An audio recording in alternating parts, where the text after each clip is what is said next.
السلام علیکم ناظرین، میں محمد عمران، آپ دیکھ رہے ہیں یوٹیوب چینل تعلیمی دنیا۔ ناظرین، آج کا میرا موضوع ہے اردو پڑھنا کس طرح سیکھیں، اور میرا ویڈیو کا پارٹ نمبر 165 ہے۔ اس ویڈیو کے اندر میں آپ کو پڑھانے والا ہوں اردو زبان کی دوسری کتاب۔ تو چلیے شروع کرتے ہیں اور سبق نمبر 3 پڑھاتے ہیں۔ بسم اللہ الرحمن الرحیم۔ سبق نمبر 3، آفتاب۔ نمبر 1، صبح کا وقت بھی کیا سہانا سما ہے، آنکھوں کو نور، دل کو سرور حاصل ہوتا ہے۔ آؤ کسی اونچے ٹیلے پر چڑھ کر آفتاب کے طلوع ہونے کا تماشا دیکھیں۔ نمبر 2، دیکھنا مشرق میں کیا گول سنہرا طباق سا نظر آتا ہے، کیسا خوشنما معلوم ہوتا ہے۔ نہ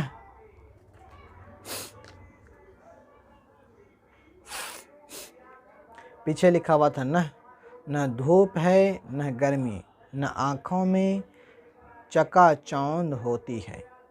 نمبر 3، ابھی شعاعیں اونچی ہوا میں پھیل رہی ہے، اسی سے اجالا ہو رہا ہے۔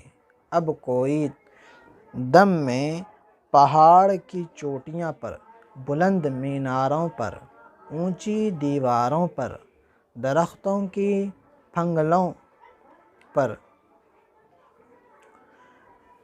چمکیں گی، رفتہ رفتہ تمام زمین پر پھیل جائیں گی۔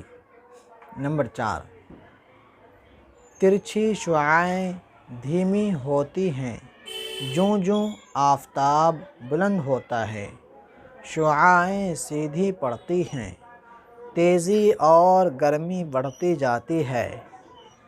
نمبر 4، ابھی بیک گراؤنڈ کے اندر آوازیں آ رہی تھی، میں ان کو روک بولا کیا بھائی آواز کم کرو، پھر اس نے آواز کم کیا کیونکہ ڈسٹرب ہوتا ہے بہت زیادہ۔ نمبر 4، ترچھی شعاعیں دھیمی ہوتی ہیں، جوں جوں آفتاب بلند ہوتا ہے، شعاعیں سیدھی پڑتی ہیں، تیزی اور گرمی بڑھتی جاتی ہے، ٹھیک دوپہر میں سب وقتوں سے زیادہ تیز ہوتی ہے۔ نمبر 5، جوں جوں دن ڈھلتا ہے، دھوپ مدھم پڑتی جاتی ہے، شام کو مغرب میں وہی کیفیت نظر آتی ہے، جو صبح کو مشرق میں دیکھتے ہو وہی گول گول سنہری تھالی سی دکھائی دیتی ہے۔ اب وہ بے دم نیچے کو میٹھی ہوئی معلوم ہوتی ہے، آخر نظروں سے غائب ہو جاتی ہے۔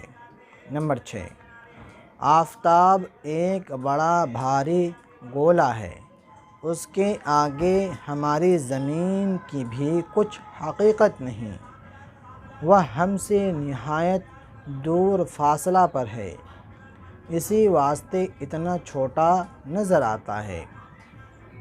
بیک گراؤنڈ کی وجہ سے اتنا ڈسٹرب ہو جا رہا ہے کیا بتائیں، دیکھیں گانا وغیرہ سب چل رہا ہے۔ نمبر 7، وہ بھڑکتے ہوئے شعلے مانند گرم اور روشن ہے، اس کی روشنی سے اور گرمی سے انسان، حیوان اور درخت سب زندہ اور قائم ہیں، اسی کی گرمی ہوائیں چلاتی ہیں، مہ برساتی ہے، کھیتوں میں غلہ اور باغوں میں پھل پکاتی ہے، اس کی روشنی سے پھول اور پھلوں میں رنگت آتی ہے۔ ادھر ہم کر لیتے ہیں۔ اب جو یہاں پہ الفاظ آیا مین ان کا یہاں پہ مطلب بتا رہا ہے۔ سرور، خوشی، مغرب، سورج چھپنے کی سمت، رفتہ رفتہ، آہستہ آہستہ، شعاع کرنیں، خوشنما، خوبصورت، مشرق، سورج نکلنے کی سمت، غائب، چھپا ہوا، طباق، تھالی، طلوع، نکلنا، شعلہ، انگارہ، لپٹ۔ تو آج کے لیے میں سبق اتنا ہی رہا ہوں، کیونکہ بیک گراؤنڈ کے اندر میں آئس کریم بیچنے والا آ گیا، بار بار مجھے ڈسٹرب کر رہا ہے۔ ملتے ہیں اگلی ویڈیو میں، اللہ حافظ۔